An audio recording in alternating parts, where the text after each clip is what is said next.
ఆంధ్రప్రదేశ్లోని ఎన్నికలు సమీపిస్తున్న కొద్దీ రాజకీయ వాతావరణం హీటెక్కుతూనే ఉంది. పార్టీ వ్యూహాలు సైతం ఒక్కొక్కటిగా పదును పెడుతూ ఉన్నారు.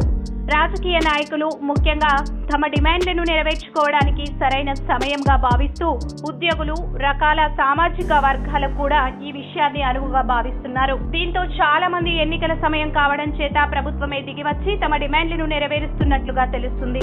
ఇదే విధంగా అంగన్వాడీలు, మున్సిపాలిటీ ఉద్యోగులు సైతం వైసీపీ ప్రభుత్వం వారి సమస్యలను తొందరగా పరిష్కరించింది. రాష్ట్రంలో బీసీల తర్వాత అత్యధికంగా ఓటు బ్యాంకును సైతం కాపులు ఉన్నారు. దశాబ్దాలుగా తమను చాలా మంది పార్టీ నాయకులు వాడుకొని వదిలేస్తారంటూ ఇంతవరకు రాజ్యాధికారం రాలేదని ఆవేదనలో ఉన్నట్టుగా తెలుస్తుంది. అందుకే ఈసారి తమ డిమాండ్లను గట్టిగా వినిపించాలనుకుంటున్నారట. అందుకే మెజార్టీ కాపులంతా ఎక్కువగా జనసేన పార్టీకి మద్దతుగా నిలుస్తున్నారని, టీడీపీతో జనసేన పొత్తు వల్ల పలు రకాల డిమాండ్లు నెరవేర్చాలంటూ తెలియజేస్తున్నారు. అయితే టీడీపీతో పొత్తులో భాగంగా జనసేనకు 50 సీట్లు, 5 లోక్సభ సీట్లతో పాటు 2.5 ఏళ్ల పాటు పవన్ కళ్యాణ్ ని సీఎం చేయాలని, అప్పుడే కాపులంతా కలిసి ఏకమవుతామని తెలియజేస్తున్నారు. తమ డిమాండ్లకు చంద్రబాబు తలొగ్గుతేనే ఓట్లు వేస్తామని, లేకపోతే లేదు అన్నట్లుగా తెలుస్తుంది. ఒకవేళ వీటన్నిటికీ ఒప్పుకోకపోతే గతంలో మాదిరిగానే టీడీపీని ఓడించడం ఖాయమంటూ పలువురు కాపు నేతలు సైతం హెచ్చరిస్తున్నారు.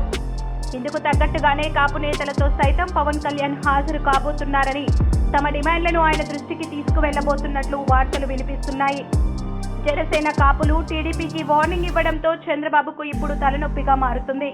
అంతేకాకుండా లోకేష్ గతంలో చంద్రబాబు సీఎంగా ఉంటారంటూ ఈ విషయంలో ఎవరూ అడ్డుపడలేరంటూ కూడా తెలిపారు. దీన్ని బట్టి చూస్తే టీడీపీ, జనసేన మధ్య ఒక వార్ మొదలయ్యేలా కనిపిస్తుంది.